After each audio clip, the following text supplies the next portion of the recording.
नमस्कार दोस्तों, हमारे YouTube चैनल में आप सबका हार्दिक स्वागत है। फ्रेंड्स, आज हम कक्षा 9 विषय हिंदी क्षितिज भाग 1 का पाठ 1 दो बैलों की कथा के अभ्यास प्रश्नों को हल करने वाले हैं। तो आइए अभ्यास प्रश्नों को शुरू करते हैं। सबसे पहला प्रश्न है, काजी हाउस में कैद पशुओं की हाजिरी क्यों ली जाती होगी?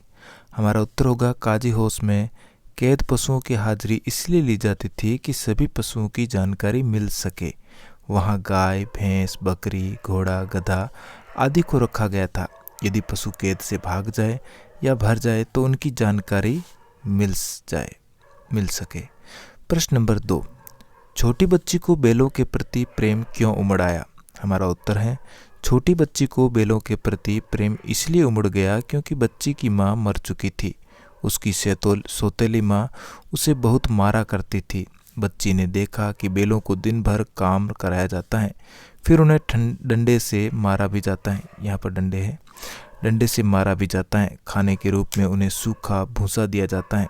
बैलों की हालत देखकर बच्ची के मन में बैलों के प्रति प्रेम उमड़ गया। प्रश्न नंबर 3, कहानी में बैलों के माध्यम से कौन कौन से नीति विषयक मूल्य उभर कर आए हैं? हमारा उत्तर है, पूरी कहानी के मुख्य नायक हीरा और मोती हैं।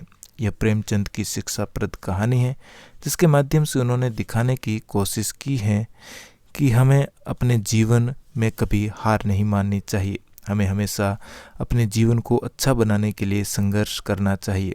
हमें हमेशा अपने साथी की सहायता करनी चाहिए। प्रश्न नंबर 4, प्रस्तुत कविता में प्रेमचंद ने गधे के किन स्वभावगत विशेषताओं के आधार पर उसके प्रति रूढ़ अर्थ मूर्ख का प्रयोग न कर किस नए अर्थ की ओर संकेत किया है?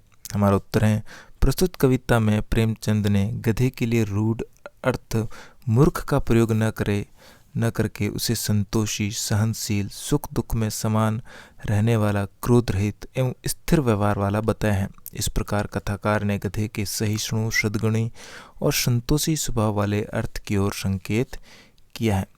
फ्रेंड्स, आगे बढ़े उससे पहले आपसे रिक्वेस्ट है कि अगर आपने मेरे चैनल को अभी तक सब्सक्राइब नहीं किया है तो चैनल को सब्सक्राइब करके बेल आइकॉन को प्रेस जरूर करें ताकि मेरे आने वाले सारे वीडियो के नोटिफिकेशन आप तक आसानी से पहुंच सके। तो चलिए कंटिन्यू करते हैं प्रश्न नंबर 5 से। प्रश्न 5 है, किन घटनाओं से पता चलता है कि हीरा और मोती में गहरी दोस्ती थी?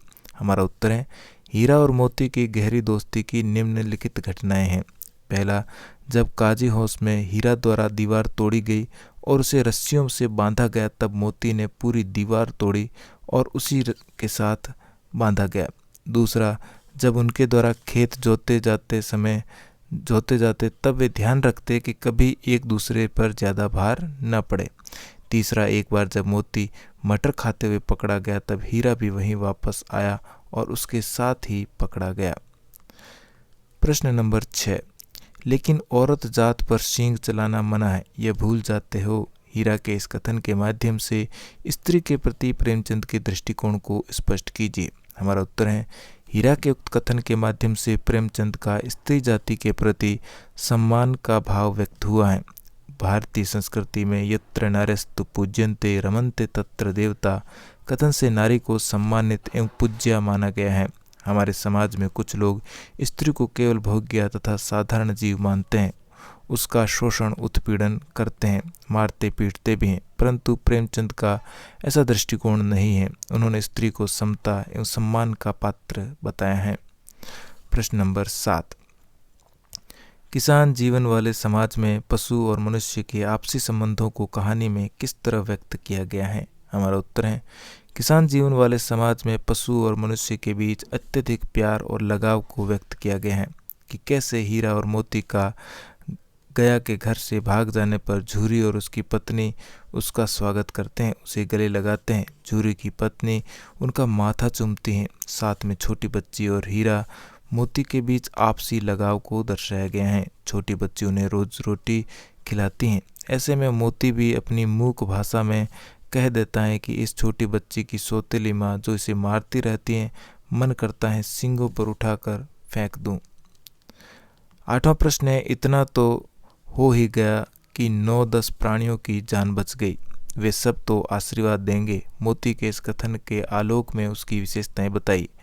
हमारा उत्तर है यहाँ मोती के प्रेम, दया भाव, सहयोगी भावना का पता चलता है, जो और पशुओं की जान बचाकर खुश होता है, जिसे खुद की जान से कोई मतलब नहीं होता, क्योंकि वह हीरा की रस्सी नहीं काट पाता और खुद भी वहीं रह जाता है। ऐसे में वह बस ये सोचता है कि कोई बात नहीं, हम ना सही 9-10 पशु तो बच गए। नवा प्रश्न है, आशय स्पष्ट कीजिए। इसमें पहला है क, अवश्य ही उसमें कोई ऐसी गुप्त शक्ति थी जिससे जीवों में श्रेष्ठता का दावा करने वाला मनुष्य वंचित है। उत्तर में लिखेंगे, हीरा और मोती आपस में एक मूक भाषा में बात करते थे जो केवल जीव ही समझ सकते थे। ऐसी आध्यात्मिक शक्ति थी उनके पास, मानो जो कि खुद को इतना श्रेष्ठ समझता है कि मेरे जैसा इस दुनिया में कोई नहीं, उनके पास कोई शक्ति नहीं थी। ख, उस एक रोटी से उनकी भूख तो क्या शांत होती, पर दोनों के हृदय को मानो भोजन मिल गया। इसका उत्तर लिखेंगे, गया के घर पर हीरा और मोती के साथ बिल्कुल भी अच्छा व्यवहार नहीं होता था। उनसे काम भी कराते और मारते पीटते भी, साथ में भोजन भी सूखा भूसा मिलता। उसी जीवन में अगर कोई हमें प्यार की 2 रोटी भी दे दे तो वहाँ मतलब पेट भरने से नहीं, मन को शांति मिलने से होता है। प्रश्न नंबर 10, गया ने हीरा मोती को दोनों बार सूखा भूसा खाने के लिए दिया क्योंकि। यहाँ पर 4 ऑप्शन हैं।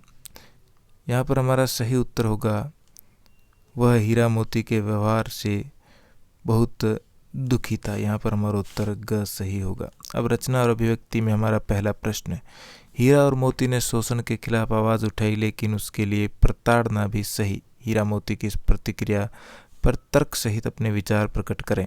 उत्तर में लिखेंगे, हीरा और मोती बहुत ही संघर्षमय जीवन व्यतीत कर रहे थे।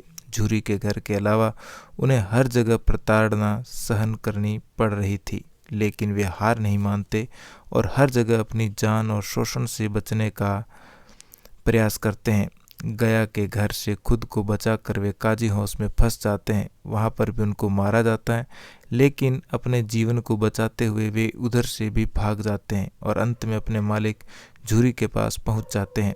ऐसे में हमें यही सीख मिलती है कि जीवन में चाहे कितनी भी कठिनाई आए, हमें हिम्मत नहीं हारनी चाहिए। मन में ठान लेना चाहिए कि कुछ भी हो, हमें हमारे लक्ष्य तक पहुँचना ही है। प्रश्न 12, आपको लगता है कि यह कहानी आज़ादी की लड़ाई की ओर भी संकेत करती है? उत्तर में लिखेंगे, हम यह सार्थक रूप से समझ सकते हैं। सही में यह कहानी आज़ादी की लड़ाई की ओर संकेत करती है, क्योंकि हर जगह जहाँ भी हीरा और मोती रहते, वहाँ उनके साथ कैदियों की तरह व्यवहार होता और उन्हें प्रताड़ित भी किया जाता। ऐसे में वे संघर्ष करके वहाँ से भागकर जीत हासिल करते हैं, अपनी आज़ादी को प्राप्त करते हैं। उसी तरह आज़ादी की लड़ाई में भी भारतवासी जेल में रहे, आज़ादी के लिए लड़ते रहे। उन्होंने अंत में संघर्ष करते हुए आज़ादी प्राप्त की। भाषा अध्ययन में 13वां प्रश्न, बस इतना ही काफ़ी है, फिर मैं भी जोर लगाता हूँ।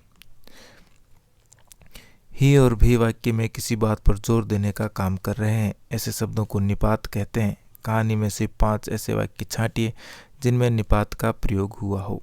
उत्तर में लिखेंगे, ब्याई हुई गाय तो अनायास ही सिंहनी का रूप धारण कर लेती हैं। एक ही विजय ने उसे संसार की सभ्य जातियों में गण्य बना दिया। अभी 2 ही 4 ग्रास खाए थे।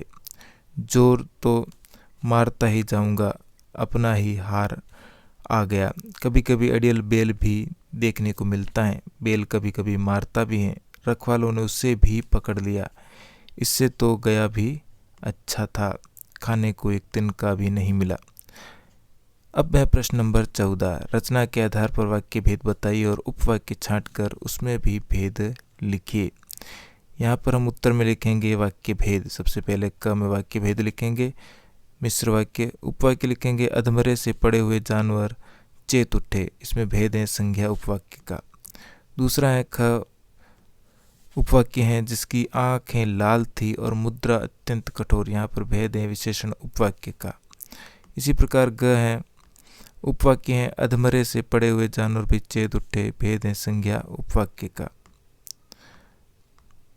यहाँ पर घ हो चुका है, क वापस देख लेते हैं। उपवाक्य है यहाँ पर जिसकी आंखें लाल थी और मुद्रा अत्यंत कठोर, तो भेद हो गया विशेषण उपवाक्य। ड़ में है, उपवाक्य है गया के घर से नाहक भागे। यहाँ पर भेद है संज्ञा उपवाक्य का। इसी प्रकार च में उपवाक्य है तो बिकेंगे भेद है क्रिया विशेषण का। छ में उपवाक्य है तो बे मारे ने छोड़ता भेद है क्रिया विशेषण उपवाक्य। 15 प्रश्न, कहानी में जगह जगह मुहावरों का प्रयोग हुआ है, कोई 5 मुहावरे छांटिए और उनका वाक्यों में प्रयोग कीजिए। उत्तर में लिखेंगे पहला, दांतों पीसना आना, यहाँ पर इसका मतलब है कठिन काम।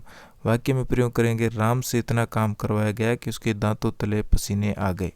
दूसरा, सरपट भागना यानी कि जल्दी निकलना, रोहन अपनी मम्मी को देखते ही खेलने वाली जगह से सरपट भाग गया।